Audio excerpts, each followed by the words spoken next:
अस्सलाम वालेकुम जी, welcome back. क्या हाल है आप सबका? तो इंशाल्लाह आप सब लोग ठीक होंगे और मैं भी ठीक ठाक अल्हम्दुलिल्लाह। ये छोटा सा क्लिप है मेरे स्कूल का और फ्राइडे का, जब मैं बच्चों के साथ फ्री एक एक्टिविटी कर रही थी। वीक में एक दफ़ा सबने एक्टिविटी करनी होती है, तो मैं बच्चों के से पूछ रही थी कि आप लोगों ने आज क्या करना है। तो सबको जैसे शौक़ आया था पेंटिंग का, तो बस फिर ये था कि 45 मिनट हम लोग यहाँ पे बैठे रहे और पेंटिंग वगैरह करते रहे। तो मुझे काफ़ी अच्छा लगा। इनका जो ये 4th क्लास की बच्चियाँ थी, पेंटिंग वगैरह कर रही थी, तो मैंने वीडियो भी बना ली साथ में। अच्छा, ये मैं अभी आई हूँ घर स्कूल से, और स्कूल में नॉर्मली लंच बिल्कुल फ़्रेश मिलता है, लेकिन कभी कभी ऐसा होता है कि मुझे उनका लंच नहीं अच्छा लगता। फिर मैं ऐसे ही थोड़ा टेस्ट तो कर लेती हूँ, लेकिन ठीक से लंच नहीं करती। घर आई हूँ तो चाय तो ज़रूरी होती है, साथ साथ में 4 बजे 5 बजे का टाइम होता है। तो फिर मैंने बच्चों के लिए भी कुछ स्नैक वगैरह बनाने होते हैं, तो मैंने सोचा मुझे भी भूख लगी है और रमज़ान की तैयारी तो मैंने करके रखी हुई है, इन्हीं हाफ़ हाफ़ करके रखी हुई है। तो इन्हीं से आगाज़ कर लेती हूँ। रमज़ान से पहले पहले मैंने जो रोल्स बनाए थे और समोसे बनाए थे, वो मैं फ्राई नहीं करती, बस ऐसे ही थोड़ा सा ऑयल लगा के ना, तो एयर फ्रायर में कभी रख लेती हूँ, कभी बेकिंग ओवन में। तो इस दफ़ा मैंने बेक किए। अच्छा, चाय वगैरह पी के थोड़ा सा मैं रिलैक्स हुई हूँ। तो मेरे हस्बैंड लेके आए थे स्ट्रॉबेरीज़, क्योंकि मैंने मंगवाए थे ग्रोसरी में रमज़ान के लिए, ताकि मैं इनके पैकेट्स बना सकूँ। और फिर बाद में ये है कि थोड़ा सा शेक अच्छा लगता है आइसक्रीम वगैरह डाल के ना, तो स्पेशली मैं निदा की वजह से भी ये करती हूँ, उसको अच्छा लगता है। तो अभी इसके मैं पैकेट्स बनाऊँगी। और अच्छा, आप लोगों के साथ मैंने फ़र्स्ट जो मेरा पार्ट था रमज़ान की तैयारी का, वो तो मैं शेयर कर चुकी थी। ये दूसरा पार्ट नहीं है, सिर्फ़ मैं ये स्ट्रॉबेरीज़ वग़ैरह, चूँकि इसको जल्दी जल्दी निकालना पड़ता है, संभालना पड़ता है, क्योंकि फिर ख़राब हो जाती है ना। तो दूसरा जो हिस्सा है वो इंशाल्लाह आएगा, बस मैं थोड़ा-सा तैयारी मुकम्मल कर लूँ अपना। तो आप लोगों के जिनके क्वेश्चन आए थे इंस्टा पे, तो उनके लिए मैं कहूँगी कि इंशाल्लाह वो भी ज़रूर मैं शेयर करूँगी आप लोग के साथ। ये फ़िलहाल तो अभी दूसरा पार्ट नहीं है। मैंने ऐसे ही चूँकि मैं चाहती हूँ कि वीक में एक दफ़ा व्लॉग ज़रूर मेरा आए, तो मैंने वैसे ही जैसे व्लॉग बनाया और आप लोग के साथ शेयर किया। अच्छा, ये फिर मिक्स सब्ज़ी मैं बना रही थी शाम के लिए, तो वो भी बहुत यम्मी बनी थी। वैसे ही मुझे आलू और मटर वग़ैरह की सब्ज़ी याद आ गई थी, तो मैंने सारा कुछ मिक्स करके ना रख दिया था फ्राई पैन पे, और वो इतनी जैसे यम्मी बनी थी, बहुत खड़ी-खड़ी सी, कोई सब्ज़ी टूटी हुई नहीं थी उसमें, और बहुत प्यारे-प्यारे कलर्स भी आप लोग को नज़र आ रहे थे। अच्छा, ये नेक्स्ट मॉर्निंग है, यानी कल का दिन है, सैटरडे का।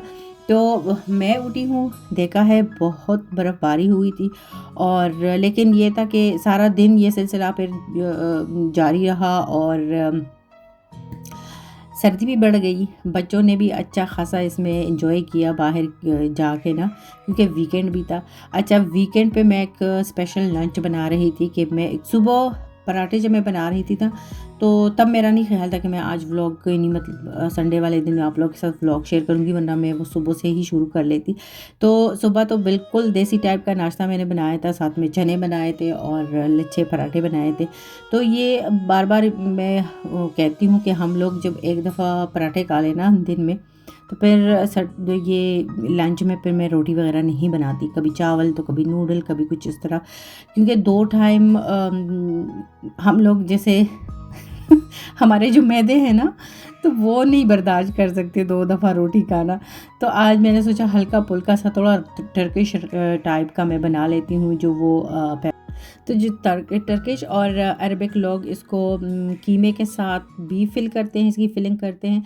मैं अपने तरीके से बनाऊंगी, क्योंकि मुझे उनका जो तरीका होता है, वो कच्चा कीमा इसमें डालते हैं और फिर बेकिंग ओवन में रखते हैं, या फिर पतीले में भी आप बना सकते हो। लेकिन ये है कि मैंने सोचा नहीं, मैं पेपरिका को तो खैर पहले ग्रिल नहीं करूँगी, ये साबित ही ये टर्किश पेपरिका है। इसका टेस्ट थोड़ा अच्छा भी आता है, और पकने में भी जैसे मतलब अच्छा होता है, जल्दी भी पक जाता है। जो नॉर्मली हम अल्डी लीडर से लेते हैं ना, उसमें ये डिश बिल्कुल भी मज़े की नहीं लगती। अच्छा, साथ में मैं बॉईल कर रही हूँ राइस। तो राइस मुझे 2 चम्मच बड़े-बड़े इसमें चाहिए भी थे। आप लोगों ने देख लिया, कीमा में प्याज, टमाटर, सारा कुछ जो होता है, अपने देसी थोड़े-थोड़े मसाले वो मैंने डाल दिए स्मेल के लिए।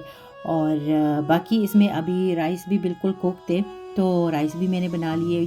थोड़ा-सा ये तरीका मेरा अपना है, डिफरेंट है, क्योंकि मैं कच्चा कीमा नहीं डालती उसमें जो पेपर्स है ना, बेल पेपर्स, अच्छा ये अब बेल पेपर्स आपने देख लिए कि मैंने खाली कर दिए थे और उसके बाद फिर मैंने कीमा भी निकाल के रख दिया था ताकि थोड़ा सा ही ठंडा हो जाए। तो अभी इनकी फिलिंग करूँगी और फिल करके ना इसके लिए फिर मैं एक सॉस बनाऊँगी। अभी ये ठंडा नहीं हुआ इतना, तो मैंने सोचा मैं उसी पतीले में ना, दूसरा क्यों मैं ख़राब करूँ तो मैंने सोचा उसी पतीले में ये इसका मैं सॉस भी तैयार कर लेती हूँ। अच्छा ये मुझे नहीं पता अभी इस टाइम मेरे माइंड में नहीं आ रहा है, जो टोमेटो मार्क हम लोग यहाँ पे इसको कहते हैं। तो असल चीज़ यही होती है, इसमें डलती हैं क्योंकि इसका कलर भी बहुत डार्क सा आ जाता है और दूसरा ये कि टेस्ट भी अच्छा आता है। अच्छा तो ये मैं इसका सॉस तैयार कर रही थी। मेरे पास अभी आप लोगों ने चिकन देखा तो मेरे पास चिकन की यखनी भी पड़ी हुई थी और मैंने कुछ इसमें पानी डाल दिया। बाकी नॉर्मल सारे वही अपने मसाले, जैसे थोड़ा मैंने ज़ीरा पाउडर डाल दिया और पेपरिका पाउडर डाल दिया, इसके साथ नमक, काली मिर्च, और बस फिर उसका सॉस बन गया। अभी इनको फिल करूँगी और बाद में थोड़ी देर बाद आप लोग देखोगे कि अभी बर्तन एक है, बाद में दूसरा होगा तो वो इसलिए कि जब मैंने फिलिंग की है तो निदा आ गई थी और उसने 2 अपने लिए उठा लिए थे, एक ग्रीन और एक रेड। वो चाह रही थी कि वो इसको अपने तरीके से बनाए। मैंने कहा ठीक है उठा लो। फिर मैंने ये बर्तन भी चेंज कर दिया था क्योंकि ये बड़ा था, तो फिर मैंने सोचा इतने बड़े बर्तन का मैंने क्या करना है, इसलिए फिर मैंने छोटा ले लिया। अच्छा जी, एक रिमाइंडर दे दूं आप लोगों को कि प्लीज़ वीडियो को लाइक ज़रूर कीजिएगा, अच्छी लगे वीडियो तो छोटा सा कमेंट भी दीजिएगा। अच्छा अभी यहाँ पे मैंने बर्तन इसका चेंज कर लिया है, ये बिल्कुल बेक हो चुके हैं और इतने ये यमी और टेस्टी बनते हैं ना कि मैं बिल्कुल चावल के बगैर भी खा लेती हूँ, रोटी चावल या फिर नूडल वगैरह के बगैर भी मैं चूरी कांटे के साथ खा लेती हूँ। तो बहुत ही मज़े के होते हैं, आप भी ज़रूर ट्राई कीजिएगा। इसके साथ लेती हूँ इजाज़त, अपना बहुत सारा ख्याल रखिएगा। अल्लाह हाफ़िज़।